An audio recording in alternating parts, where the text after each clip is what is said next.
ನಗರದಲ್ಲಿ ಸಿಲಿಂಡರ್ ವ್ಯತ್ಯಯವಾಗ್ತಿರುವ ಹಿನ್ನೆಲೆ ಮೆಜೆಸ್ಟಿಕ್ನಲ್ಲಿ ಹಲವು ಹೋಟೆಲ್ಗಳು ಕ್ಲೋಸ್ ಆಗಿದೆ. ನಗರದ ಬಹುತೇಕ ಹೋಟೆಲ್ ಕ್ಲೋಸ್ ಆಗುವಂತ ಸಾಧ್ಯತೆ ಇದೆ. ಕೇವಲ ಕೆಲ ತಿಂಡಿ ಆಹಾರವನ್ನು ಸಿದ್ಧಪಡಿಸ್ತಾ ಇರುವಂಥದ್ದು ಹೋಟೆಲ್ ಸಿಬ್ಬಂದಿ. ಅಂದರೆ ಲೈಟಾಗಿ ಫುಡ್ನ ಮೆನು ರೆಡಿ ಮಾಡ್ಕೊಬಿಟ್ಟಿದ್ದಾರೆ.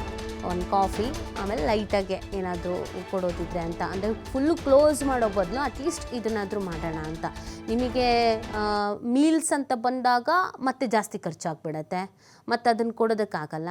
ಆದಷ್ಟು ಬೇಗ ಗ್ಯಾಸ್ ಮುಕ್ತಾಯ ಆಗಿಬಿಡುತ್ತೆ, ಕ್ಲೋಸ್ ಮಾಡಿಬಿಡ್ಬೇಕಾಗತ್ತೆ. ಅದ್ರ ಬದಲು ಲೈಟಾಗಿ ಫುಡ್ ಏನಾದರೂ ಅರೇಂಜ್ ಮಾಡೋದ್ರಿಂದ ಒಂದು ಸ್ವಲ್ಪ ಓಕೆ, ಬಾಗಿಲು ಹಾಕೋದಾದ್ರೂ ತಪ್ಪುತ್ತೆ. ಈವನ್ ಜನರಿಗೂ ಇದನ್ನು ಕೊಡ್ಬೋದಲ್ವಾ ಅಂತ ಆ ಕಾರಣಕ್ಕಾಗಿ ಈ ಫುಡ್ ಮೆನುಲೇ ಚೇಂಜಸ್ ಮಾಡ್ಕೊಬಿಟ್ಟಿದ್ದಾರೆ.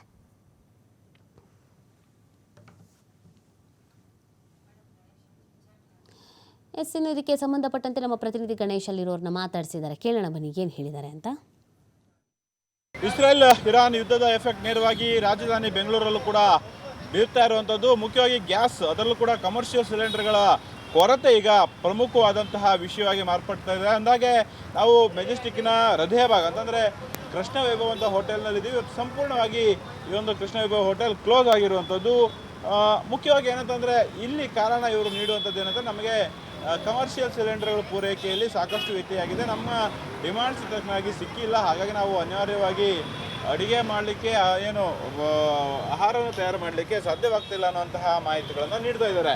ಇದೇ ರೀತಿಯಲ್ಲಿ ಬೆಂಗಳೂರಿನ ಬೇರೆ ಬೇರೆ ಕಡೆ ಈಗ ಮತ್ತೆ ಹೋಟೆಲ್ಗಳು ಕ್ಲೋಸ್ ಆಗುವಂಥ ಸಾಧ್ಯತೆ ಇದು. ಸರ್, ಮುಖ್ಯವಾಗಿ ಈಗ 2 ದಿನಗಳಿಂದ ಪೂರೈಕೆ ಆಗ್ತಾ ಇಲ್ಲ ಅನ್ನುವಂಥದ್ದು ನಿಮ್ಮ ಮಾಲೀಕರು ಕೂಡ ಮಾಹಿತಿಗಳನ್ನು ನೀಡ್ತಾ ಇದ್ರು. ನಮಗೆ ಸಿಲಿಂಡರ್ ಸಿಕ್ಕಿಲ್ಲ, ನಾವು ಹೇಗೆ ಗ್ರಾಹಕರಿಗೆ ಊಟವನ್ನು ಉಪಹಾರವನ್ನು ನೀಡಬೇಕು ಅನ್ನುವಂಥದ್ದು. ಹೇಗೆ ಈಗ ಯಾವ ರೀತಿ ಸಮಸ್ಯೆ ಆಗಿದೆ ಸರ್? ಈಗ ನಿನ್ನೆ ಓಪನ್ ಮಾಡಿ ಸಂಜೆವರೆಗೂ ಇದ್ದಿದ್ದ ಸಿಲಿಂಡರ್ನ ಸಾರ್ವಜನಿಕರಿಗೆ ಎಷ್ಟು ಆಗುತ್ತೆ ಅಷ್ಟು ಫುಡ್ಡು ವಿತರಣೆ ಮಾಡಿದ್ದೀವಿ. ಇವತ್ತು ಸಿಲಿಂಡ್ರು ಸ್ಟಾಕು ಇಲ್ಲ ಅಂತ ಹೇಳಿ ನಮಗೆ ಕೊಟ್ಟಿಲ್ಲ, ಅದರಿಂದ ಹೋಟೆಲ್ಲ ಬಂದ್ ಮಾಡಿದ್ದೀವಿ.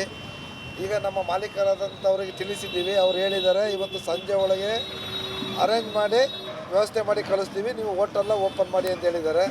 ಓಕೆ, ಒಟ್ಟಾರೆ ಏನಂತಂದರೆ ಇದೊಂದು ಕೃಷ್ಣ ವೈಭವ್ ಹೋಟೆಲ್ ಒಂದು ಎಕ್ಸಾಂಪಲ್ ಅಂತ ಹೇಳ್ಬೋದು. ಇನ್ನು ಬೇರೆ ಬೇರೆ ಹೋಟೆಲ್ಗಳಲ್ಲೂ ಕೂಡ ಅಥವಾ ಉಪಹಾರ ಕೇಂದ್ರಗಳು ಕೂಡ ಕ್ಲೋಸ್ ಆಗುವಂಥ ಸಾಧ್ಯತೆಗಳಿರುವಂಥದ್ದು. ಬಹುತೇಕವಾಗಿ ಇನ್ನು 20-30% ಒಂದು ಸಿಲಿಂಡರ್ಗಳು ಮಾತ್ರ ನಮ್ಮದು ಸ್ಟೋರೇಜ್ ಇದೆ ಅನ್ನುವಂತಹ ಮಾಹಿತಿಗಳೀಗ ಹೋಟೆಲ್ ಉದ್ದಿಮೆದಾರರಿಂದ ಬರ್ತಾ ಇರುವಂಥದ್ದು. ಹಾಗಾಗಿ ಇದೇ ಸ್ಥಿತಿ ಮುಂದಿನ ಬೇರೆ ಬೇರೆ ನಗರಗಳಲ್ಲೂ ಕೂಡ ಕಂಡುಬರುವಂಥ ಸಾಧ್ಯತೆಗಳಿದೆ.